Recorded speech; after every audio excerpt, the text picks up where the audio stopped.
Doctor पूर्ण प्रकाश जाटव, हिंदी विभाग सहायक आचार्य, राजकीय महाविद्यालय बांदीकुई। छात्रों, अपन बात कर रहे थे आधुनिक काल में भारतेंदु युग की प्रवृत्ति। देखिए, भारतेंदु युगीन कवियों ने अपने कर्तव्य का भली भांति निर्वाह करते हुए जनता के सामाजिक, आर्थिक, राजनीतिक पहलुओं का उद्घाटन अपनी कविता में किया। भाव, भाषा, छंद आदि सभी दृष्टियों से परिष्कार की प्रवृत्ति इस काल के साहित्यकारों में विद्यमान थी। उनकी काव्य प्रवृत्तियों का उद्घाटन अग्रलेख शीर्षकों में किया है। जैसे विशेषताएं, देखिए आधुनिक काल में भारतेंदु युग की जो प्रथम जो विशेषता है वो है राष्ट्रीयता की भावना। जैसे विदेशी शासकों के अत्याचारों से पीड़ित भारतीय जनमानस में राष्ट्रीयता का भावना का संचार करने का प्रयास भारतेंदु युगीन कवियों ने किया। राधाचरण गोस्वामी की कविता हमारो उत्तम भारत देश, राधा कृष्ण दास की कविता भारत बारहमासा और बद्री नारायण चौधरी प्रेमगंज कविता धन्य भूमि भारत सब रत्नन की उपजावनी इसी भावना से ओतप्रोत है। भारतेंदु जी ने निम्न पंक्तियों में अंग्रेजों द्वारा किए जा रहे शोषण का चित्र अंकित किया है। जैसे भीतर भीतर सब रस चूसे, हंसी हंसी के तन मन धन मुँह से, जाहिर बातन में अति तेज, क्यों सकी साजन नहीं अंग्रेज। देशभक्ति और राजभक्ति का अद्भुत समन्वय भारतेंदु जी में अवश्य मिलता है। अंग्रेज कुशल शासन व्यवस्था कर रहे थे और भीतर ही भीतर भारत का आर्थिक शोषण भी कर रहे थे। इसका उल्लेख भारतेंदु जी ने निम्न पंक्तियों में किया। अंग्रेज राज सुख साज सजे सब भारी, पैधन विदेश चली जात यही अति भारी। वस्तुतः द्विवेदी युग में जिस राष्ट्रीयता का उदय कवियों में हुआ उसका बीजारोपण भारतेंदु युग में हो गया था। मिथिलेश गुप्त जैसे कवि भारत भारती की रचना संभवतः भारतेंदु युगीन कवियों की राष्ट्रीय भावना से प्रेरित होकर ही कर सके। नंबर 2, समाज की दुर्दशा का चित्रण। प्रमुख जो विशेषता राष्ट्रीयता की भावना। नंबर 2, समाज की दुर्दशा का चित्रण। रीतिकाल के कवियों ने समाज की ओर से अपनी आंखें बंद कर ली थी, किंतु भारतेंदु युगीन कवियों ने सामाजिक जीवन का यथार्थ तथ्य निरूपण करने में रुचि दिखाई है। आर्य समाज की एवं ब्रह्म समाज जैसे सामाजिक आंदोलन के प्रभाव से इस काल में नवीन सामाजिक चेतना का उदय हुआ और विधवा विवाह, नारी शिक्षा, अस्पृश्यता निवारण की ओर जनता का ध्यान आकर्षित करने वाली कविता लिखी गई। सामाजिक रूढ़ियों को नकारते हुए बाल विवाह, विधवा विवाह, सती प्रथा, छुआछूत को काव्य विषय बनाया गया और सामाजिक कुरीतियों, छल कपट एवं पाखंड का खंडन करने में इन कवियों ने बढ़ चढ़कर योगदान किया। भारतेंदु जी ने भारत दुर्दशा का चित्रण इन पंक्तियों में किया। रोबहु सब मिली आवो भारत भाई, हाँ हाँ भारत दुर्दशा देखी ना जाई। रोबहु सब मिली आवो भारत भाई, हाँ हाँ भारत दुर्दशा ना देखी जाई। बद्रीनारायण चौधरी प्रेमगंज ने पाश्चात्य सभ्यता का अंधा अनुकरण करने वाले साहबों पर व्यंग्य कसा है।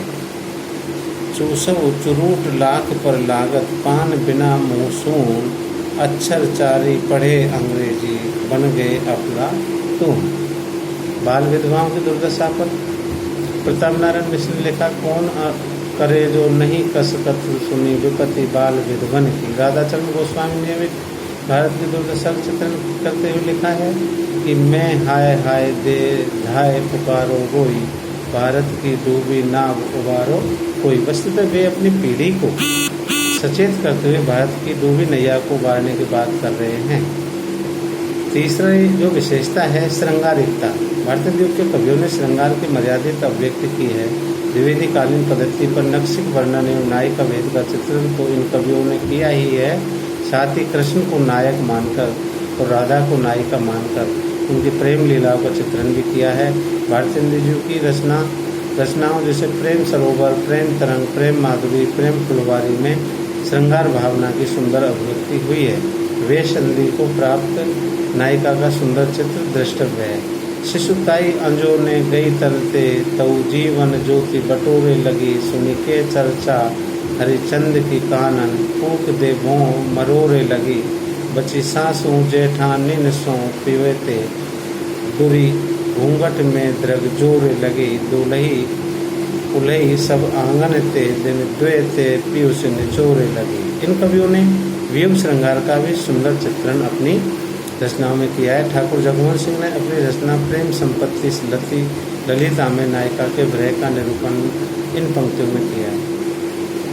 अब यूं और आवत है सजनी, मिल जाऊं गरे लगी है छतियाँ, मिल जाऊं गरे लगी के छतियाँ, मन की करी भांति अनेकन ओ, मिली कीजिए रे रस की बतियाँ, हम हारी करी करी कोटि उपाय, लिखूं बहू ने भरी पंथिया, जगमोहन मोहन मूर्ति के बिना कैसे कटे सुख की रतियाँ। पंडित प्रताप नारायण मिश्र और राधा कृष्ण दास जैसे कवियों ने श्रृंगार को अपनी काव्य विषय नहीं बनाया। चतुर्थ जो विशेषता है भक्ति भावना।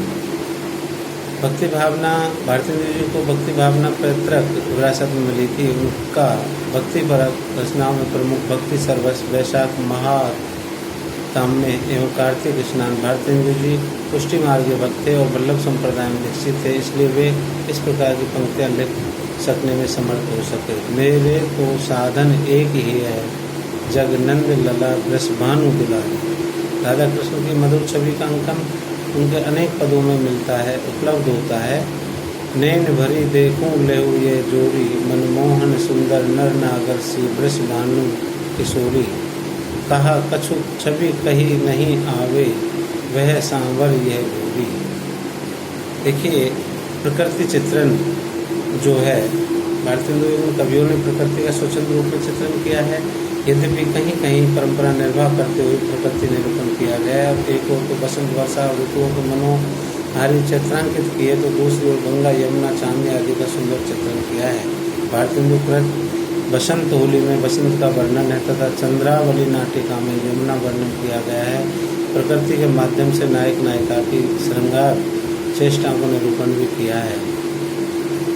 भारतेंद्र जी द्वारा किया गया यमुना वर्णन अत्यंत आकर्षक बन गया। जैसे तरनी तनुजा तट कमाल तरुवर बहु छाए, झुके कूल सौ जल परसन हित मनो सोए। हास्य व्यंग की प्रधानता। इस काल के कवियों ने हास्य व्यंग परक रचनाओं के महत्व को स्वीकार करते हुए, समझते हुए इनके माध्यम से अंग्रेजी शासन, पाश्चात्य सभ्यता, सामाजिक अंधविश्वास, इन रूढ़ियों पर करारी चोट की है। भारतेंद्र जी ने अपने नाटकों एवं एकांकियों में व्यंग्योक्तियों के माध्यम से तत्कालीन परिस्थितियों को सुंदर चित्रण किया है। अंधेर नगरी में चूरन वाला कहता है कि चूरन साहब लोग जो खाता, सारा हिंद हजम कर जाता है। नए जमाने की मुकरी में कवि ने सामयिक बुराइयों पर व्यंग किया है। मद्यपान के संबंध में उनकी व्यंग्योक्ति देखने लायक है। मुँह जब लागे तब नहीं छूटे, जाति मान धन सब कुछ लूटे, पागल करे मोही करे खराब, क्यों सके साजन नहीं शराब। प्रताप नारायण मिश्र की कविताएं हर गंगा, बुढ़ापा, उर्दू का स्यापा हास्य व्यंग की दृष्टि से बहुत प्रसिद्ध है। समस्या पूर्ति। भारतेंदु काल के कवि समस्या पूर्ति के रूप में काव्य रचना करते थे। कोई एक पंक्ति या पद्यांश समस्या के रूप में दिया जाता था और कवि जन विलक्षण कल्पनाएं करते हुए उस समस्या की पूर्ति हेतु काव्य रचना करते थे। समस्या पूर्ति का प्रमुख नियम यह था कि दी गई पंक्ति छंद या कविता के अंत में ही आनी चाहिए थी। समस्या पूर्ति की ये पंक्तियाँ परंपरा कवियों की प्रतिभा को परखने, उनके रचना कौशल की था पाने की कसौटी समझी जाती थी। कवि गोष्ठियों में समस्या पूर्ति की प्रतियोगिताएं होती थी और रसिक समाज इन्हें बड़े चाव से सुनता था। समस्या पूर्ति के लिए जो विषय दिए जाते थे वे प्राय श्रृंगार से संबंधित होते थे। कानपुर की एक संस्था रसिक समाज में एक बार समस्या पूर्ति के लिए पंक्ति दी गई। पपिया जब पूछे है पीव कहाँ, पपिया जब पूछी है पीव कहाँ। इस समस्या की पूर्ति पंडित प्रताप नारायण मिश्र ने इस प्रकार की। बन बैठी है मान की मूर्ति सी, मुख खोलत बोले ने नाही न हाँ, तुम ही मनोहारी के हारी परे, सखिया की कौन चला कहाँ।